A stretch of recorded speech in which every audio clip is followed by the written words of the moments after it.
Hey guys, this is Comic Uno, and today I'm doing a review for the 50th anniversary special, the Calvary, 50th anniversary special of Shield Calvary issue 1. So, before I start talking about this issue, just want to give you guys a couple updates. Of course, I have Comic Uno episode 115, and that's the show where I review all the comics I read this week in one show. And here are the exclusive comics. We got Postal, issue 7. We're in Fairy Tales, issue 114. Zodiac Star Force, issue 2. Morning Glories, issue 48. And Inferno, issue 5. So if you want to go check out all those reviews, go to Comic Uno, episode 115.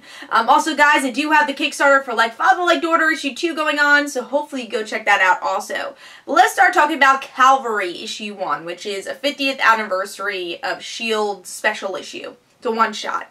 So this is actually about Agent May from the Agents of S.H.I.E.L.D. television show, and I was pretty excited to read this. I really do like Agent May on the show, but she's a very secretive character, especially like season 1 of Agents of S.H.I.E.L.D. Like, she was badass, but I want to know why is she badass. And then you do learn a little bit more of her history in season 2, hopefully even more in season 3. So I was actually really curious about this issue, because I really enjoyed the Mockingbird one-shot, and I really enjoyed the Quake one-shot.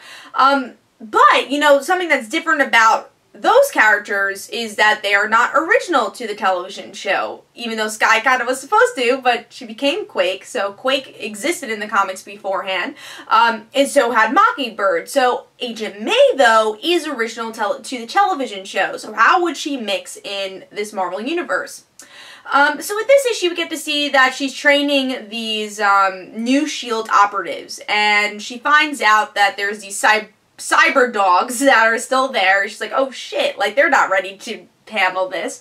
So she's trying to save her operatives, but at the same time, her operatives have to kind of save themselves. And it's just a big mission, this issue. And then you see that this team becomes a team, and they have good chemistry between each other. And that's pretty much the issue. You know, I thought this issue was a little bit on the forgettable side, you know, especially comparing it to the Quake issue, which I thought was really well done. Artwork could have been a little bit better, but the story was really well done.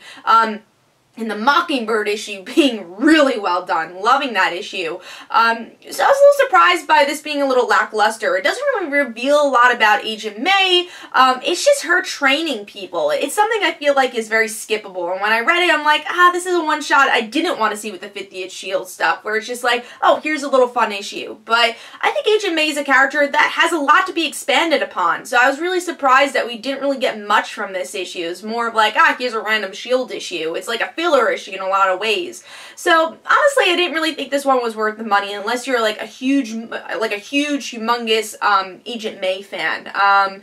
So yeah, I'm gonna give the Calvary issue 1 3 stars. It's not a horrible issue, but it's also very forgettable, and I don't know if it's really worth the money to spend on this one shot. So hope you guys enjoyed. This is Comic Uno. Hopefully you guys could follow me on Twitter. Don't forget to follow me on Facebook. Also, guys, I do have my comic book Like Father, Like Daughter.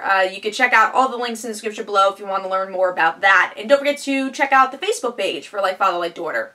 And I'll see you guys later. This is Comic Uno. Bye, guys.